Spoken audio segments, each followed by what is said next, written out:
So thank you all for joining us today for our final webinar in the series Urban to Rural Partners Working Together on Antimicrobial Stewardship. Today we are talking about stewardship in the emergency room, and I would like to introduce Dr. Bradley, oh my goodness, Brady Dively. Sorry, Brady.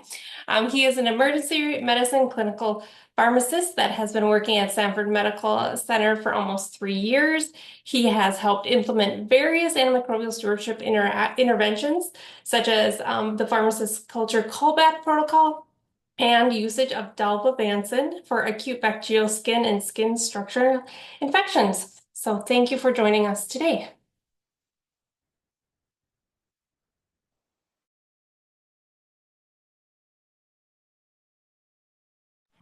Hello, can you guys see my slides? We sure can, yes. Thank you. Perfect. Okay. Um, Thank you for the intro, Emily. I apologize if I sound stuffed up or if I pause to drink some water. We have a 6 month at home and she likes to share her germs, so I'm just perpetually sick at this point. Firstly, I want to thank you, Emily, for setting this educational series up and allowing us to connect across the state to discuss antimicrobial stewardship in these various settings. The presentations that have been done so far have been fantastic, and I really hope to keep that trend going. Secondly, like Emily said, I do work at Sanford Medical Center here in Fargo. So I understand that our shops might look a little bit different in terms of the resources available, but most all the interventions that I will talk about today can be done at any size of hospital as long as you have the manpower to dedicate to it. With that, let's get started. I don't have any relevant financial relationships to disclose. These are some of the abbreviations that you'll likely see.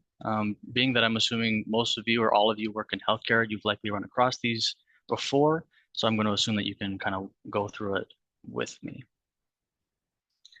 These are the objectives that we'll talk about today. Pretty simple, I think. We're going to describe antibiotic stewardship, but specifically relate it to the culture in the emergency department, relate the 2019 CDC core measurements to the ED, identify the types of interventions that pharmacists and in some cases nurses can make for antimicrobial stewardship in the emergency department. And then, in my opinion, the most important, how to make these interventions practical and ways to assess our metrics. Okay, so let's start out with a patient case. This patient is probably someone that you've recognized before, particularly those that do work in the emergency department. This is a 31-year-old female that presents to the ED with complaints of, I just feel off. Her past medical history includes hypertension, gout, general anxiety disorder. She has no allergies to disclose. Her physical exam results as a temp of 37.2. Her body aches all over. She has a runny nose, a scratchy throat, and a cough. Pertinent lab values include white blood cells of 10, a procalcitonin of 0.01, and then they did get a urine on her, and it did reflex because this urinalysis with reflexes with a white blood cell over 5, and her white blood cell came back at 5 to 10. Trace leukocyte esterase, nitrates are present, bacteria are present, and then are moderate epithelial cells. So again, someone that you probably recognize in your ED. So just think about this as we go through. Think about the types of interventions that we'll talk about and what things that we can implement and what things are particularly relevant for this kind of patient that we can have ready for her to go. And we'll talk about her at the end. So let's get started with the definition just so we're all on the same page. Antimicrobial stewardship is defined by the CDC as optimizing the use of antibiotics to effectively treat infections, protect patients from harms caused by unnecessary antibiotic use, and combat antibiotic resistance. Below are a few stats on our current antibiotic exposure in the ED setting, hopefully making it clear that we have a great opportunity to make a huge difference in antibiotic usage in the healthcare system by focusing on the ED. However, since you are currently listening to this presentation, I'm going to move forward with the assumption that you already think this is an important topic. Something I hope to make clear throughout the presentation is that, particularly in the ED, relationships are everything. I know every ED is different. However, there is usually enough overlap to recommend some general rules of thumb to implementation of these interventions. So let's start with the ED culture. How to accurately describe the ED culture? Well, high burnout rates, large fixations on patient satisfaction scores, high nursing turnover rates, high locum requirements, It's almost like we're set up for failure in this setting. We are working relatively blind in a diagnostic perspective and in an incredibly high time pressured environment. This sets up a setting where our docs are likely to choose the path of least resistance to be taken as long as the patient is treated appropriately. So when we are designing interventions to be useful in an ED environment, we need to see it through this lens to make it very easy to do, quote, the right thing. Not that we can't move forward with an we're all in this together attitude, but hospitals have been saying this for decades to ED staff, and it may not come across exactly how we intend to. So approaching this in a different light may work better for you. For example, my facility, again, may look very different than yours. We have 67,000 visits a year, 24/7 ED pharmacist coverage, and a full-time ASP pharmacist to help field questions. Even with this very integrated ASP infrastructure, I received an article from the ED physician chair with this title: Traditional Antibiotic Stewardship is not a good fit for the ED. Initially, I thought this was his way of saying, stop trying to implement ASP in the ED. And he was about to Spartan kick me into the hole of bad interventions. However, upon reading the article, it was clear that he wasn't telling me to get out of the ED. He was actually telling me to change my approach. When I read the article, it made a few really good points. And I want to walk through a couple of those with you. It said 13% of all ED visits involve the prescription of at least one antibiotic, about 1/3 of which are inappropriate, something we already knew.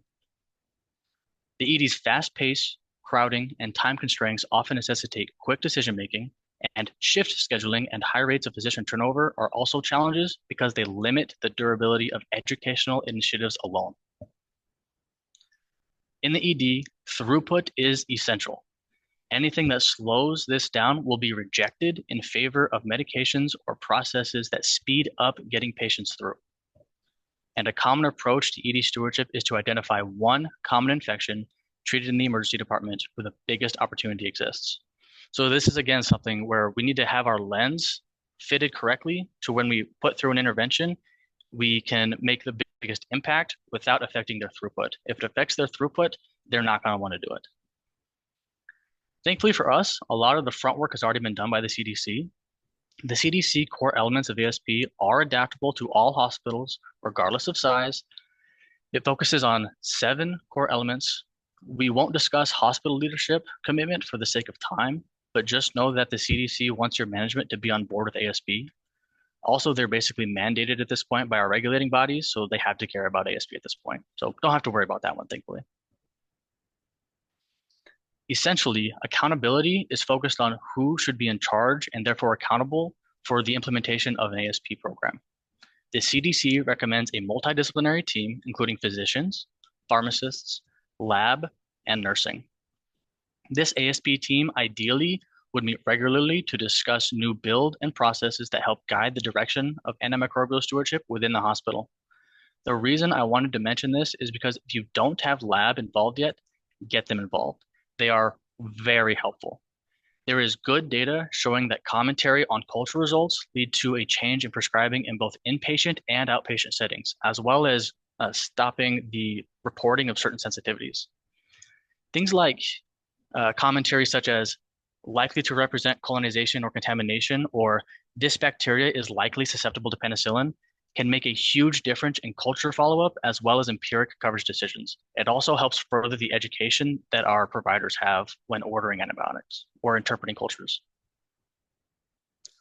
The next CDC core element emphasizes the importance of pharmacist involvement. However, not all pharmacists have the opportunity to undergo the same training, so thankfully there are a number of resources that can be explored at any time, and I want to talk about a number of those with you. So first thing I want to talk about is the CDC stewardship courses. I'm going to go off here. This is the CDC website. If you scroll down, it'll go through the course objectives, highlighting what it talks about. And if you click here, the antibiotic stewardship courses, it'll take you to this. You do need to create an account, a small price to pay. But then here it'll go through the modules that it offers and a description of each one. These are worth CE, and they're roughly an hour long, but they're well worth it. I've listened to a few of those. They are very, very relevant to our practice. The next thing I want to talk about here is the CDC pharmacist posters. So here we have a Be Antibiotics Aware, is a huge antibiotic campaign through the CDC. These are just handouts for specifically healthcare providers. One of them we'll talk about later is it really a penicillin allergy? Something that is very difficult that we have tried to implement at my facility. The next is prescription pads. Prescription pads are things that can be handed out to the patient on discharge or when they leave the ER. So, for example, one we'll talk about is what is watchful waiting? That's this one here. And it just goes through, framing it as good news that your healthcare professional believes that your illness will likely go away on its own, meaning that they did not receive any antibiotics. However, they should watch for a certain amount of days or hours, rest, drink water, do the standard 101 things, and hopefully it goes away on their own. If you feel better, you do not need antibiotics. So this is preferably going to give the patient some reassurance that yes, they were seen, but no, they don't need antibiotics because patients do want to feel like something is being done. They don't want to be told like just go away. It'll likely go away on its own. Don't worry about it. Because again, patient satisfaction scores are huge drivers in the ER. The next thing I want to talk about are pharmacy posters. And because this is an ER setting, I will talk about the hospital and consult sections. So these are the 5 ways hospital pharmacists can be antibiotics aware. And it goes through 5 very simple interventions that can be made, such as verifying the penicillin allergies. You'll notice that this is brought up a number of times. So if you're not trying to verify penicillin allergies, it would be a good idea to start. Avoiding duplicate anaerobic coverage if you're coming inpatient. Reassessing antibiotic therapy. This is, again, more of an inpatient scenario. Avoiding treatment of asymptomatic bacteria, and we'll talk about that one later on. I know the presentation's already been done on it, but it's worth hitting again. Using the shortest effective antibiotic duration. And then another one for consult pharmacists that we use as well is ensure documentation of the indication for every antibiotic order. So if they want to use an antibiotic, making them type in exactly what they're using it for, it does help with our duration of therapy later on. So they can't just say, I want to treat pneumonia, but they wanted to give 10 days of antibiotics for whatever reason, or 14 days of antibiotics for every reason. When they put in pneumonia for it and we verify that, then we can say, where are you getting this 14 days needed for pneumonia, for example?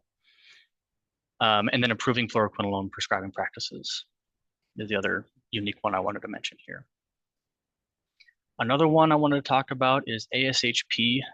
They have a lot of really, really good resources here. So if you go to this search bar here and you just type in antimicrobial stewardship, it'll take you to a search and it has all of these resources for you. For example, this one here, no, not that one. One of them just talks about the update in CDC. They have core measures. They talk about what it is that we can do as pharmacists. They have podcasts, they have PDFs, they have how to get things started. They just have a huge resource, all free. You do have to make a account again. And then some of them are CE, so you do have to account for that as well. But most of this stuff is free for you guys to review. Okay. SIDP also has a really good course for you to view. It does cost quite a bit of money, $600. It is a 9-month course as well, but very, very useful for most. And then lastly, IDSA Academy has another course that does cost money. You do get a certificate of completion at the very end for that one. Okay. So next is action, where the meat of this presentation is. The first 2 interventions are the most evidence-based benefits, prospective audit and feedback, and pre-authorization. Again, the best way to get this started in your ED is just to choose 1 or 2 of these things and do them really well. The rest will come with time and a little bit of rapport. Prospective audit and feedback is classified as a foundational intervention. Basically, this is the CDC's way of telling that you should try very hard to implement this type of intervention in your program. This is basically a real-time feedback to suggest optimization in therapy. If you have an ED pharmacist sitting next to the physicians, then this is a very simple intervention to make, and you're likely doing it already. If you don't have an ED pharmacist, then this is a type of intervention that is very difficult to make unless you're calling down to the emergency department to speak with the docs. I will say, based on experience, they really don't like getting calls. And if you've called down, I'm sure you've experienced that as well. I would strongly advocate for you to station an ED pharmacist on the unit. I am very biased, being that I am one, but it does have a lot of benefits there. Handshake stewardship is a term coined to have these optimization meetings face to face when with the prescribing physician. A 2016 review actually found that it decreased days of therapy per 1,000 patient days by 10%, Vanco days by 25%, and carbapenems by 22%. So this is basically saying that it is very beneficial to have these conversations face to face, again, indicating that we should have somebody downstairs having these conversations or upstairs, wherever you have the emergency department in your facility. Antibiotic timeouts are a little bit different than a prospective audit and feedback because the providers, not the stewardship team, are actually doing the reviews. So it isn't really something that's especially doable in an ED setting because the patient does not stay there very long. They are pretty much gone immediately. And after they review them, the damage is done. The last foundational intervention to discuss is pre-authorization. Most hospitals have this implemented already to a degree. Basically, it is making it more difficult to order antibiotics you don't want used and easier to use antibiotics you do want used. Again, the path of least resistance. This makes it so if a non-preferred antibiotic is being ordered, an expert may be needed to weigh in on the clinical scenario prior to the prescribing of that medication. That being said, restrictions should focus on therapeutic appropriateness as opposed to solely drug cost alone, although that's obviously a factor too. For example, requiring an ID consult prior to using linezolid may show that an alternative anti-MRSA agent could be used, saving exposure to that linezolid for refractory or special cases down the line. This is one of the best interventions that we can make, hospital-specific treatment guidelines and order sets, but it requires a lot of collaboration and a lot of background work. Order sets are useful in high turnover areas, such as the ED, due to not needing to rely on education alone, because again, we have shift work, and education alone just doesn't work without relating it to other things. When appropriate, there should be diagnostics, links to hospital guidelines, if you have any, a relevant scoring system, and those are all should be embedded to make it a one-stop shop for that disease state. However, something we'll touch on later, and this is key, it can't be so large and cumbersome that it adds too many clicks to their workflow.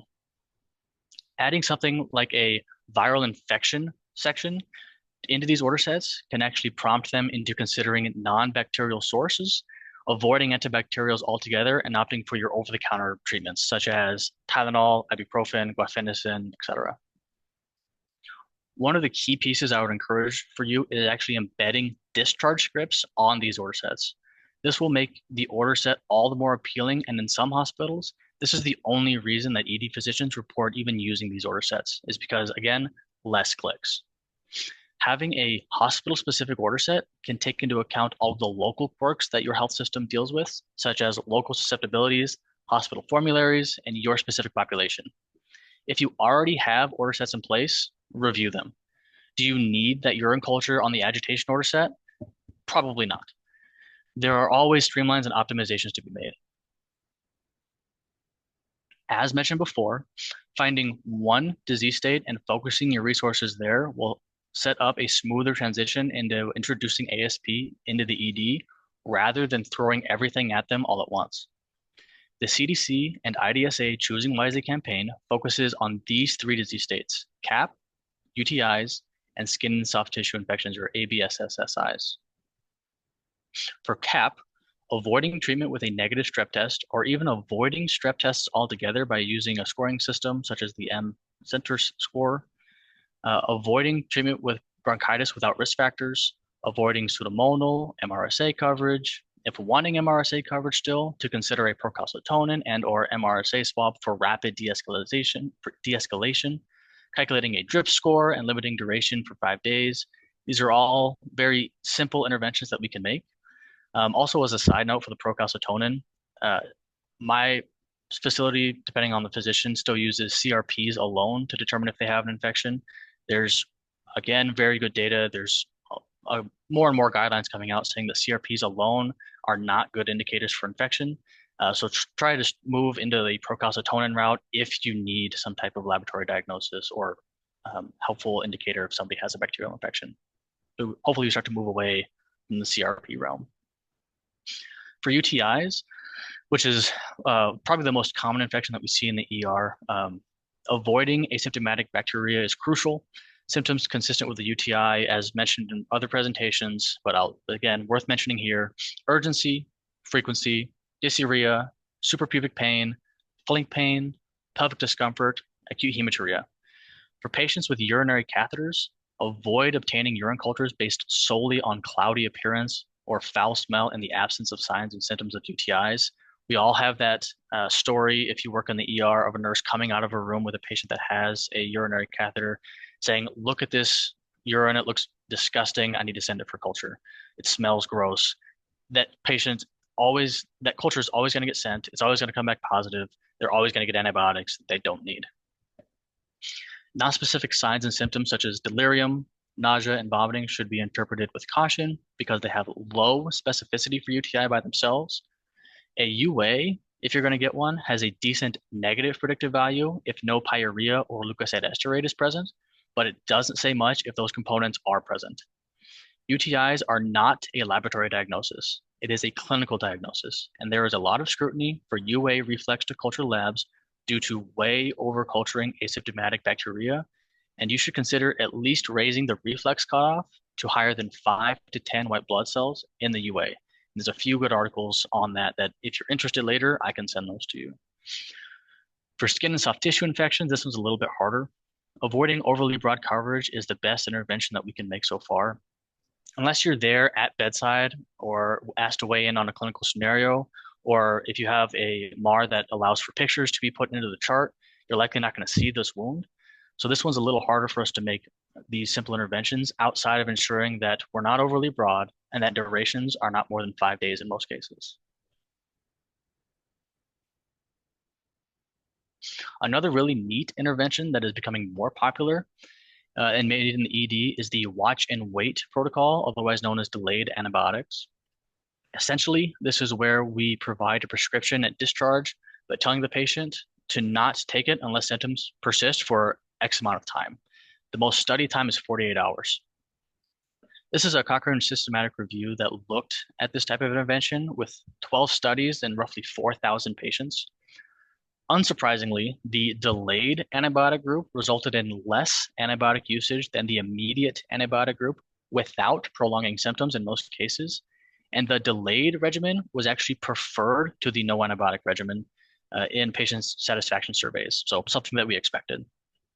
However, surprisingly, the patients in the delayed antibiotic group were actually less likely to come back and see the physician for similar symptoms in the following year, even than the immediate antibiotic group, indicating a decrease in healthcare resources. Maybe this is because we are helping educate patients that not everything needs to be treated with antibiotics. I'm really not sure, but it was an interesting finding in this study.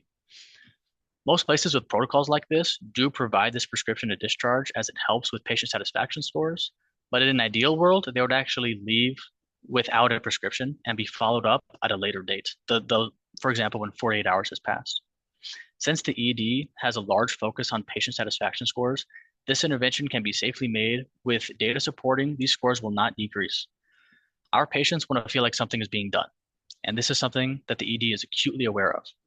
So supplying them with a script and a watch and wait instruction may be just the compromise we need to make ASP, ED, and the patient all happy.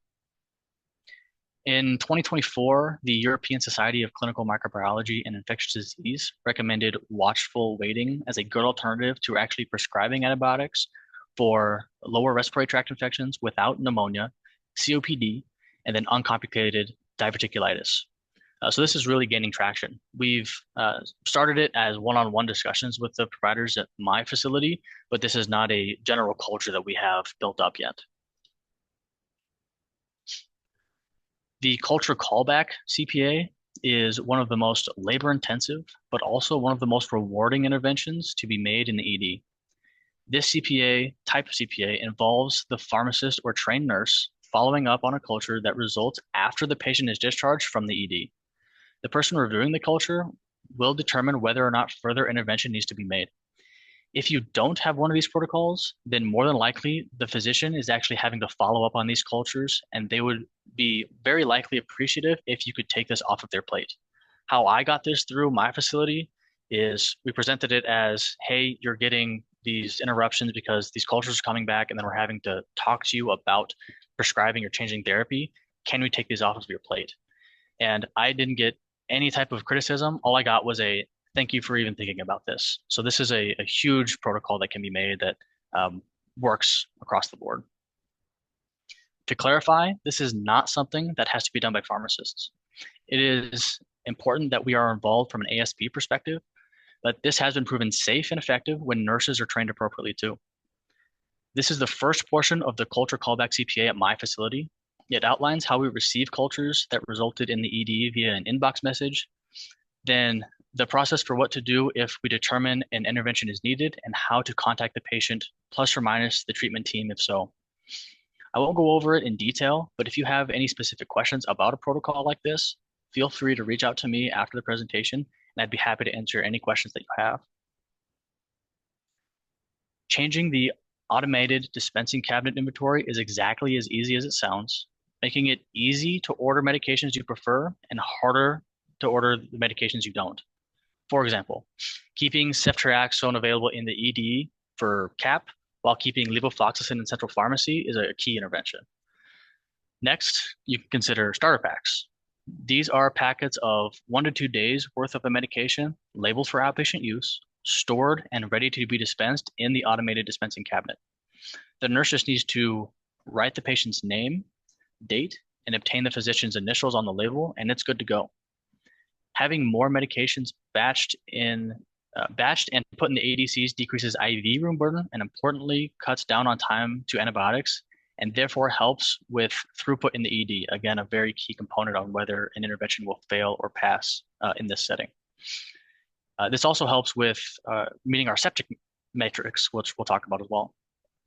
At my facility, we actually don't keep vancomycin in our ADCs because we prefer beta-lactams to be given first in nearly all cases. So this actually helps by making beta-lactams readily available, though, because we have those in the ER.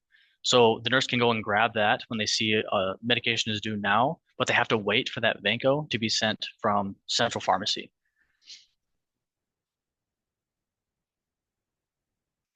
So let's do an assessment question here. Popping the penicillin allergy bubble, what percentage of documented penicillin allergies are considered legitimate? Less than 5%, 20 to 40%, 50 to 80%, or greater than 90%? Give you a second there. Hopefully, based on the phrasing of the question, you said less than 5%. According to the CDC, it's actually less than 1%. Challenging penicillin allergies has been a talking point for a long time. A number of benefits can be seen with these challenges, including decreased adverse drug reactions, total healthcare costs, hospital length of stay, and readmission due to non-penicillin treatment regimen failure. 80% of these patients will actually lose the sensitivity to penicillins within 10 years of their reported reaction.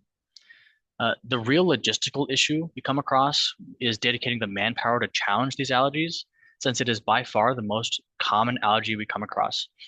It's actually reported that 10% of the United States has a reported penicillin allergy, with the CDC reporting less than 1% being legitimate.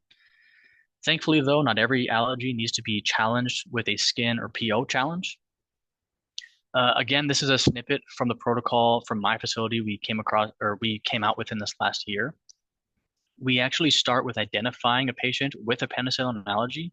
Then we determine if the allergy is true or not, something I'll discuss on the next slide. If the allergy is deemed to not be a true allergy, we actually remove the allergy after patient education and obtaining their consent to remove it from their profile. Then we close the loop with the physician that we remove the allergy. Even if the allergy is not removed, we still drop a note saying that this process was completed for future reference.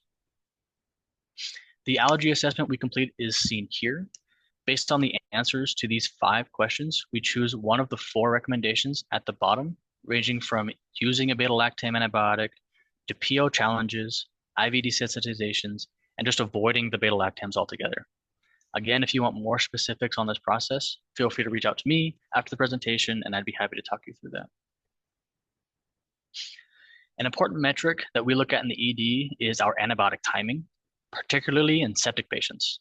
A 2019 study performed by Leisman and colleagues found that patients that develop sepsis and present to the ED have improved outcomes, including CMS SEP1 core measures, as well as mortality in comparison to patients that develop sepsis in the hospital setting.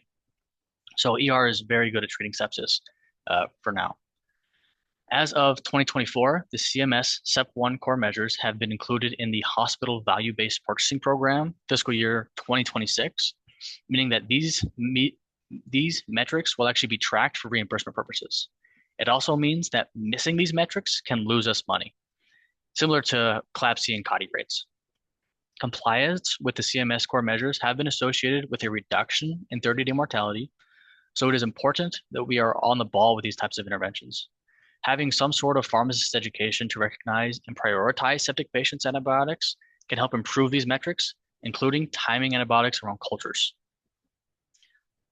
You likely have quality metrics personnel in your hospital that run these reports behind the scenes. If you want to begin to track these times yourself, I would highly recommend that you get to know these people so that they can help walk you through the minutia of CMS metrics to appoint your interventions in a more focused manner. ED pharmacists are also in a really good position to ensure second doses of antibiotics are being ordered and timed appropriately, an issue that is more prevalent than ever considering an increased frequency of boarding patients. One common way that this has been solved is actually having the ED physician order the entire regimen at once, rather than the one-time doses that they and you are probably used to. However, if you opt for this route, then you need to be ready to change therapy once more diagnostic tests have come back that the ED physician wasn't privy to. For example, if you started this large empiric regimen and then later on you get this lab value that says the procalcitonin was negative, do you need to continue that regimen? Well, since it's already been ordered, you do have to go back and look at it saying, oh, I don't think we need that. Maybe we should just DC it. Whereas currently, the hospitalist or whoever the admitting physician is would actually order the remaining. The last action item I wanted to cover is ED-specific antibiograms. I only want to briefly touch on this one because you need a very large sample size for this type of antibiogram to be effective. And I realize that most of your settings are not these large facilities with these huge sample sizes.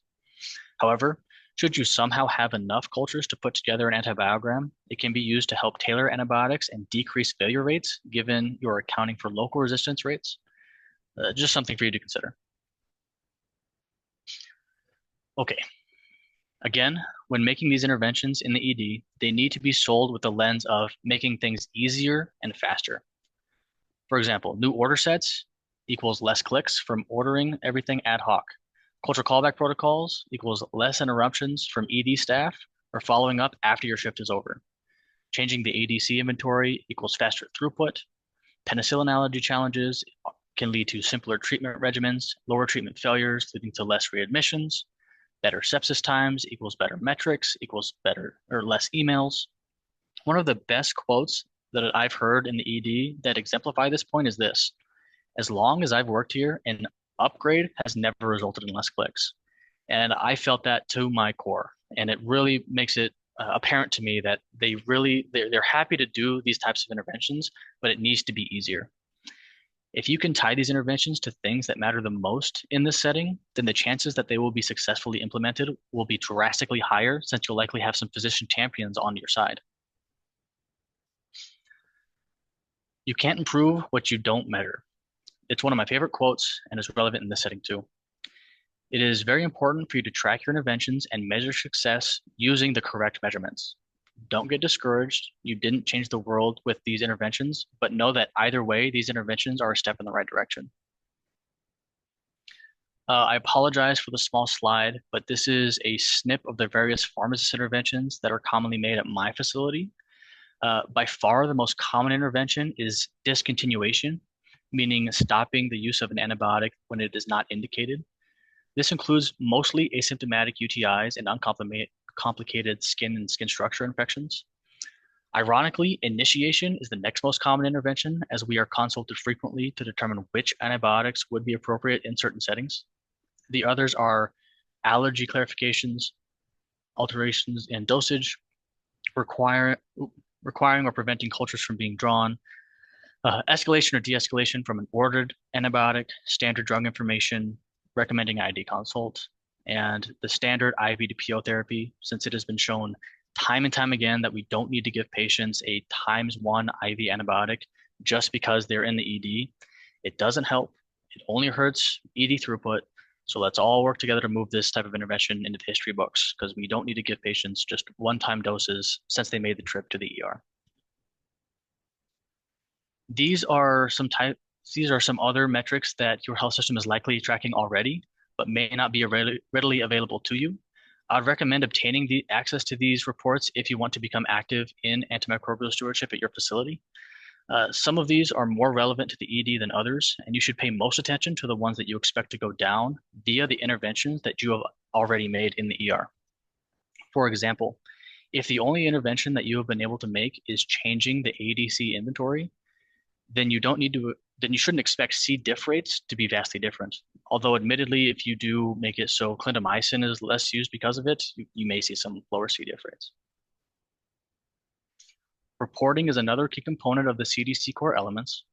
Keeping everyone informed is more in reference to hospital leadership, but in the ED, it can be in reference to specific interventions that have been made or an MUE that was performed and you are sharing the results of. For example, if you just implemented the use of dalbavancin or ritonavir at your facility, then updating the treatment team on cost savings, readmission rates would be useful. The other component of reporting is peer-to-peer report cards. And these are a little bit controversial. These can be publicly shared amongst the ED group or privately shared with them. I would always, always, always recommend obtaining interest first, as it may come across a little passive aggressive if you just show up one day with a report card of their performance, as if everything they do isn't already tracked and hyper evaluated anyways. These report cards have been used successfully to decrease overall opioid prescriptions in the ER already, so they may be familiar with this concept. The downside of this type of intervention is it requires a large amount of manpower to get this up and running. However, if you can set up a nice report, then it cuts down that time pretty dramatically. Lastly, as mentioned before, education alone is not sufficient for the success of an antimicrobial stewardship program. Education is most effective when paired with interventions and related to outcomes. Ensure that the education you provide is tailored to each discipline, and it is okay to repeat education points. Remember that turnover in the ED is particularly high. Education comes in many forms and is not a one-size-fits-all scenario. Relating education to a recent patient case has been shown to be more effective than education that stands alone. Having relationships that allow for impromptu conversations and immediate feedback is also very helpful. Again, making sure that relationships are everything. Another option is actually placing an education piece in the medication order. For example, we just came out with dalbavancin, and in our dalbavancin order, it actually walks through who would be the ideal patient for this medication. Like I said before, it is important to tailor education points to the recipients. For physicians, focusing on how their workflow will change and if it makes a difference in their patient outcomes. For pharmacists, knowing why something is happening, the logistics of making it work, how their workflow will change, and the outcomes that we are looking at is very important. For nurses, how their workflow will change, bedside logistics, such as should they go to even obtain the medication, or where should they expect it to come from, and what should they expect to be monitoring for at bedside. As a side note, the CDC also has templates for posters and social media tidbits for you to use if you are more technologically with it. My facility actually had QR codes that they put around the ER next to our Omnicell machines and by the trauma bays and by nursing stations and even the pharmacy station. And it was a Snapchat group. And if you joined the Snapchat group, you would actually get it was like a daily or every other day video on how this really large project in the ER was going. So it gave us updates and education points about it. We could have spent an hour on each of these interventions, but the point was to give you ideas to help you get started. Wrapping up, I want to emphasize a few points. All EDs have a unique culture, and change takes time. You should realize that as a pharmacist or a nurse, you are well trained and perfectly capable of recommending changes to antimicrobial workflows. Remember that Interventions need to be practical in the ED setting and that relationships are everything. Lastly, track your progress. So let's circle back to our patient case. As a reminder, we have a 31-year-old female that presents with some just feeling off symptoms. What antimicrobial stewardship interventions can we have in place to help treat her? I'll give you just a second there to think about what we did.